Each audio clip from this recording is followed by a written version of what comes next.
What's up, everybody? Welcome to Podcast Now. I'm Alex, and in this video, I want to talk about the potential for Hogwarts Legacy. It's something that, I've touched upon here and there, but I wanted to make an entire video kind of summing up my thoughts of this. I actually thought about this late one night, and I was thinking, you know what? This game, why is it special? Why can it be big? And then that's how I kind of, got my brain turning to the potential of what this game could be. Now, I do just want to say, potential is dangerous because of expectations and stuff like that, and we've talked about that. I want to make it clear that I'm very excited for this game, clearly. A lot of you are very excited for this game, and I think we have every right to be. I hate people online that say, basically tell us what to think or what to do, right? That we're not allowed to criticize, that we're not allowed to like or dislike something. Forget that. You do whatever you want to do. However, if that leads to, immense disappointment where you, threaten people and stuff like that, obviously, that's not cool. That's not okay. You know what I mean? But we've said that. You know what I mean? So I think the potential for Hogwarts Legacy is massive, and I'll tell you why. I said this back, I believe, when the game first was announced, that I think one of the biggest indicators of how big this game is and can be is that you're going to have people, and I just believe this. I guess I would say trust me, but I don't really like saying that, but maybe trust me.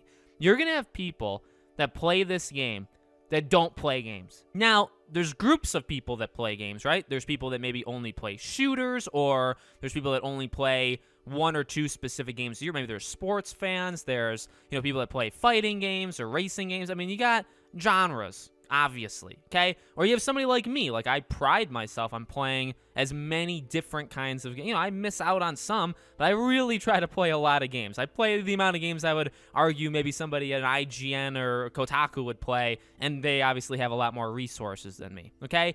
So I'm that kind of guy, but not everybody's like that. I would argue, though, Hogwarts Legacy is going to get people that are into Harry Potter, into the Wizarding World. So you're going to have people, in my opinion, that are going to get consoles, whatever console they can afford, or go to like a friend's house or a relative's house just to play this game. I 1000% believe that. I do, and I've always said that. And I think that right there is a pretty good glimpse as to just how big of like a cultural impact. And that's if the game is good or bad, by the way. It doesn't even matter. But that's what people are going to do, because this is a okay, obviously, you get into trouble when you say stuff like that, but this is a Harry Potter game. You know what I mean? And that's something that gets people no matter what. And you don't even get them. I mean, you used to get them, I would say, a lot more often, and people would play them. Again, people that maybe wouldn't play any other game. And I think you're going to have that for this one. On top of that, something like this, in terms of, right, why the potential is so big, something like this has never really been done before. Now, obviously, you could say, Alex, that's a pretty stupid comment if you mean like open world games or whatever. No, I'm not saying, what I mean? There's open world games that are phenomenal. There's, choose your own adventure when you're making your own person and you're dictating the path of a game. There are some phenomenal games. I highly doubt Hogwarts Legacy is going to reinvent the wheel in any of that kind of way. And it honestly doesn't need to. It does not need to. We've talked before about games that if they just kind of borrowed elements from like a group of 4 to 7 games, right, or franchises, and they took them and they did Hogwartsy things with them, wizarding things with them, they'd be fine. And I do believe that. And that's kind of why I say it's never been done. Again, maybe easy to say, right? A game like The Witcher has never been done, in a way, right? Because, yes, it's using open world elements that other games have used, but then it's doing,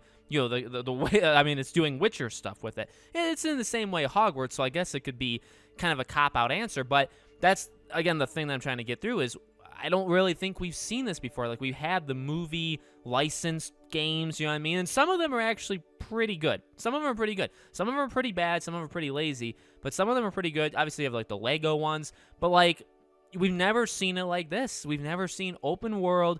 You get to explore Hogwarts. And, again, some of that stuff's been done. But you're making your own person. You're putting yourself in there. It's telling a hopefully engrossing story. Now, yes, a lot of it does depend on what they do. Again, that's why it's called potential, because potential doesn't have to work out. In fact, if you are a fan of any Buffalo sporting team, Buffalo Sabres in particular for me, you'll know that prospects rarely actually work out, okay? That's just the way that it is. You know what I mean? It could work out depending on paths that they go, but I would say just the idea or the promise of this game, it's special. It's special, and I think it works because we've never had something that was able to put it all together. I'd argue we've never had one that even promised the kind of stuff Hogwarts Legacy is leaning to. Granted, we don't even know all that much about the game. In retrospect, we know very, very little about it. That's kind of why us fans want more for this game, right? Or to see the game again, because we don't really know a lot. But what we can kind of gather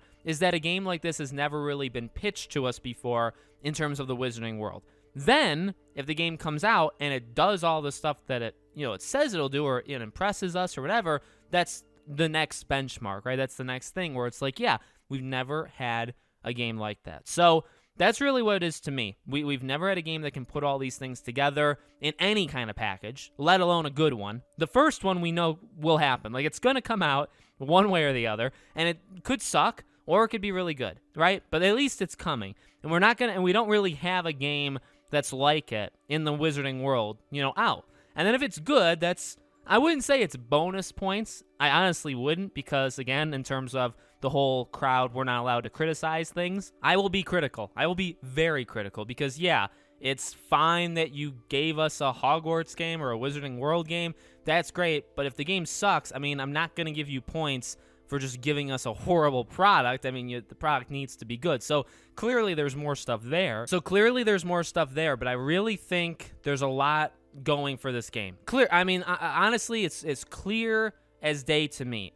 There has been games that have gotten more views on a trailer than Hogwarts. Okay, that's happened. But I just feel it's not because of me, but I would say because of my experience on YouTube or what I've seen, I do feel like there's something special about this game. Maybe it's not entirely unique. Like, when you have a special game that gets announced, or it's a game that's a part of a franchise, like, you'll see stuff if you go on. Like, you can see, obviously, right? Like, God of War is a big franchise, right? So when, like, Ragnarok gets shown, like, you can tell there's, like, a movement behind it. If there was, like, a new Uncharted game, or Halo, or like name a big Nintendo franchise, right? Or any third party, like if a Battlefield is kind of like, it's a more negative crowd because of the quality games, Call of Duty, but, like, you know what I mean? When there's a big thing, you can tell analytically, statistically on YouTube or Google searches or whatever, but you can also kind of just feel there's some movement